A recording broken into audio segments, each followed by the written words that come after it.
Do you ever look at a painting and wonder, who is this person? What's their story? Why were they picked as opposed to anybody else? Well, Norman Rockwell is a famous American artist, painter, illustrator who helped define the look of America in the 20th century, and whose works still resonate with us in this modern age, even in different ways. Rockwell oftentimes made work that painted the ideals of America, showcasing the idealized perfectionism and other times the harsh truths. Usually when Americans talk about the good old days, they go back to the feeling of a Norman Rockwell painting. Say, holidays with your family, going on vacation with your buddies, elementary school antics, that kind of stuff. But to me personally, some of my favorite work from Rockwell was when he was making artwork that reflected the more difficult times in American history, like his series of artworks during the Second World War. You see, this was actually not the first time Norman Rockwell would paint America at war. Some of his earliest masterpieces were actually from the First World War. Rockwell himself would actually serve in the Navy for a short time during the First World War. Unlike other artists, Rockwell wouldn't really concern himself with painting these large-scale battle scenes depicting hundreds of soldiers fighting on some great battlefield 1,000 miles away. Rockwell concerned himself more with the individual stories from the home front, the story that thousands of Americans back home could relate to. It was from this thinking that Rockwell decided to do a series of paintings depicting the war from one soldier's perspective. This is where the Willie Gillis Jr. series of paintings originated from, which stretched from October 1941 to October 1946, resulting in the 11 exceptional works of art, all of which I'm going to be talking about in this video. Now, who was Willie Gillis? The real-life model was a fellow by the name of Robert Otis Buck from Vermont, born in 1925, who would have been about 16 years old when he first started modeling for Norman Rockwell. With World War II right on the horizon, this would be the average age group for members of the Greatest Generation. Case in point, my great-grandpa Smith was born in 1926, and at the age of 17, he enlisted in the U.S. Army. Now let's talk about the artwork. I'm going to be showing all 11 pieces from this series, as well as giving background information I can find about the work, some of the details behind them, and it's just things that I think are interesting about them. The majority of the information I found for this video was actually from the Norman Rockwell Museum, where you can find prints of most of these paintings as well, which I'll link down in the description down below. Let's get into it. The first painting, showing Willie Gillis, shows him carrying a package of letters, goodies, and a whole bunch of other things, with a whole bunch of military GIs behind him, hoping to get their hands on whatever it is he's holding. You can see how Rockwell was able to illustrate a wide range of expressions on each of the GIs' faces, the most unique being Willie Gillis himself. Now this is literally me when I'm on leave. This painting depicts Gillis sleeping in during his furlough. The details that I really like in this painting is that you see his uniform, his pack, and all his stuff just kind of scattered around his room. Like he just haphazardly threw it to the side and just went to bed. Which, you know, real. You see, this painting is actually unique in a slightly different way. It was first seen in the Saturday Morning Post, November 29th, 1941. Just 8 days later, Pearl Harbor would be attacked and America would find itself in World War II. The rest of the paintings in the series would reflect America now at war. But for now, Private Gillis rests, a type of calm before the storm. Now, I love the USO. I haven't interacted with them too much, but every time that I have, I've had a great experience. I, however, have not had an experience like that.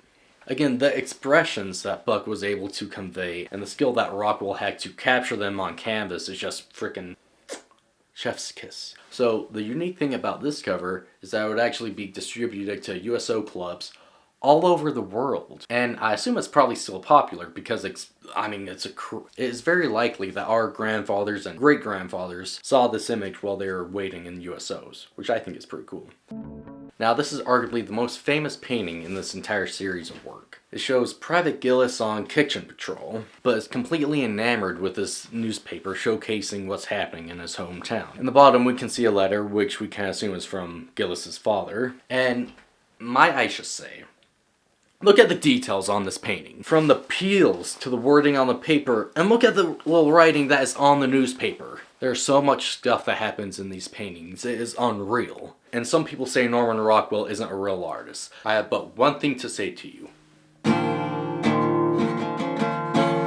You're wrong. I actually found that this painting went up for auction back in 2024. it was expected to fetch up to $2 to $3 million and ended up getting over $4 million, which, I mean, yeah, makes sense. I actually found this blurb when I was doing research for this video, and it really describes this piece as well as the series as a whole, so I'll just read it for you. The image of a soldier far away from home, whether physically or metaphorically, yet still performing a function so readily familiar, introduce a relatable element to the subject, tying the soldier to every person at home. As to underscore this, the theme of Willie Gillis, Hometown News, and indeed several others from this series, is to highlight the importance of maintaining familiar relationships. In this image, we see a very confident Willie Gillis with one of his lady friends, ooh la la, holding a pamphlet labeled What to Do in a Blackout. We see in this painting how Rockwell was able to use stark contrast as a way to emphasize the severity in his works.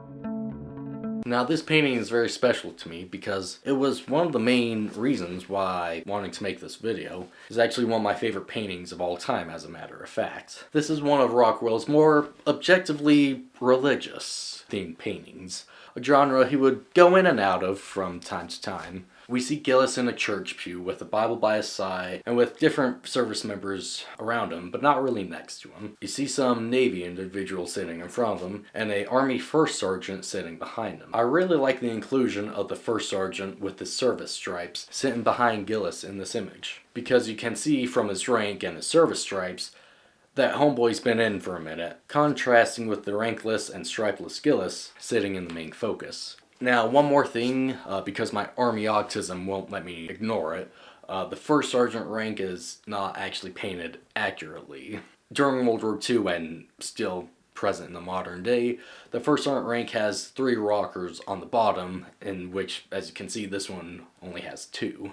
Not trying to dog on Rockwell, the painting is still amazing. Just something I felt like I should point out. I could probably make a whole video about artists getting military ranks incorrectly, which, let's face it, I probably will. In this painting, we see that Private Gillis is quite the commodity between these two sisters. This painting is unique because we don't see Private Gillis in the flesh, instead this time being depicted in photographs. This is actually a clever workaround from Rockwell because his model, Robert Buck, would actually enlist in the US Navy at this time and wouldn't be able to sit for any further sittings. Rockwell would work around this by depicting Gillis in photographs or using old sittings for his future works. In this painting, we find Gillis in an environment we've not yet seen before. From his language book and his rifle, we can make the assumption that he's now officially overseas and attempting to communicate with the locals. With a type of cat's cradle, I'm not even going to try and avoid it. This is very much a more stereotype depiction of an Indian man from the mid-20th century. So much so that the Smithsonian actually made a brief article about it that I'll link somewhere on screen and in the description if you want to read it. Now, this is the only image of Gillis that we see even give a hint of him being in combat. It was submitted to be a cover, but for some reason it wasn't accepted, which is why I'm only briefly mentioning it here. I see you, Gillis. In this painting, again, we see Gillis depicted in photographic form, this time in framed images surrounding his sweetheart's bed. This is very much a humorous depiction of loved ones receiving a picture of their service member. As you can see, Gillis is looking over his girl from every picture. You see that Gillis is not the only member of his family to serve in the military. Now, I really love this painting because it again shows how Rockwell is able to work around Buck not being physically there to model for pictures. We see that Giles' ancestors have served in the military from the Revolutionary War all the way down to the present day, which of course was World War II. This one is again really cool to me because, again, myself, I've had a lot of members of my family who have served in the military, again, since the Revolutionary War, so this is actually really cool. Yes, you read that right, it is now 1946. There was a 2-year gap between the 10th and the 11th painting in this series. And I think the time gap was kind of deliberate, because by September 1946, a lot of the young men who had enlisted in the military were now discharged at this point. And a lot of them would use their GI Bill to help further their education, like we see in this painting here. We see in this painting some mementos from Gillis's time in the military, like his Army service patch, and we see a very respectful ribbon rack and a German helmet on top to show that he was in quite a few places. Then we see his discharge certificate, as well as his final rank he's received, the rank of Master Sergeant, which is depicted accurately, don't worry, I checked. Now, going from a no-rank private to master sergeant in just 4 to 5 years seems a little bit far-fetched, but it is grounded in historical facts. Usually individuals moving that high up in rank that fast were in some crazy combat scenarios. I mean, look at my great-grandpa Riddle. He went from private first class to staff sergeant in 7 months. To put into perspective, in October it'll be 3 years since I've been in the Army National Guard, and I'm still a specialist, E4. But also, my great-grandpa was a B-17 tail gunner for the mighty 8th Air Force. And if you know anything about the Air War, his rise in rank makes a lot of sense. Going back to the painting, we see Gillis smoking a pipe, a habit that unfortunately many service members of that generation will carry with them for the rest of their lives. At his feet, we see a pair of golf clubs, a more mature and grown-up, gentlemanly sport. This shows how much the soldier has grown up and matured during his time in the military. One thing I do like about this series as a whole is that you don't see him in combat. You don't really know what he did. The only thing you really see are a few pictures, a few medals, and a few ribbons. You have to piece together the story in your own head.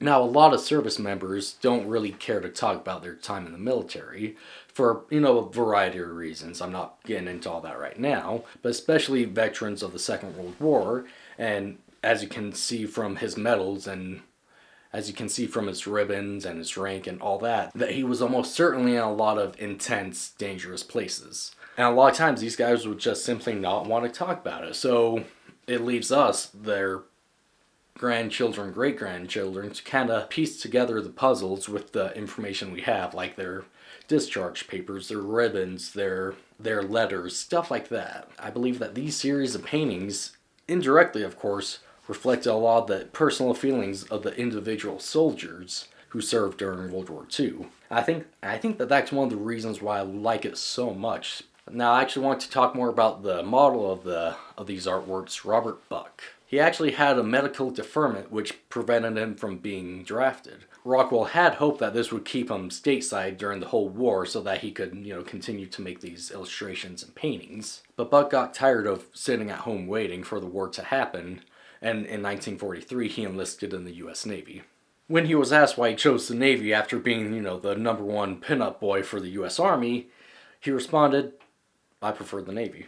After completing the 1946 painting, Rockwell would give the original to Robert Buck, who would never part with it in his life. After his service, Buck would work a variety of jobs, from hairdresser to working for General Electric, as well as a health insurance agent, and in 1981 he and his wife would purchase a car wash. He enjoyed fishing, golfing, boating, skiing, the whole works. He for a time was the commander of his local American Legion and would be an avid member for 61 years over 3 different chapters. Robert Otis Buck would pass away May 22nd, 2011 at the age of 86. On May 28th, 2011, the Saturday Evening Post released an article, gave the real-life details on Robert Buck and his life, as well as giving a lot of insider details on the Willie Gillis series of paintings, which is where I got majority of the information for this video. Hey everyone, Dusty here. I hope that you enjoyed watching this video about this lesser-known series of paintings and artworks and the real story behind them. If you couldn't tell, I like art, I like making art, which, if you're new here and you like what you see, please do consider subscribing and hitting that notification bell button. I have a lot of videos in the works. I'm just in between moving houses at this moment. Well, probably not when you watch this, but I was. But yeah, I'll see you in the next one. Bye-bye. And there are people that say Norman Rockwell isn't a real artist. Well, I have but one thing to say to you. Shut up. And there are people that say Norman Rockwell isn't a real artist. Well, I have one thing to say to you. You're stupid. You're dumb. And there are people that say Norman Rockwell isn't a real artist. Well, I have but one thing to say to you. You're wrong and stupid.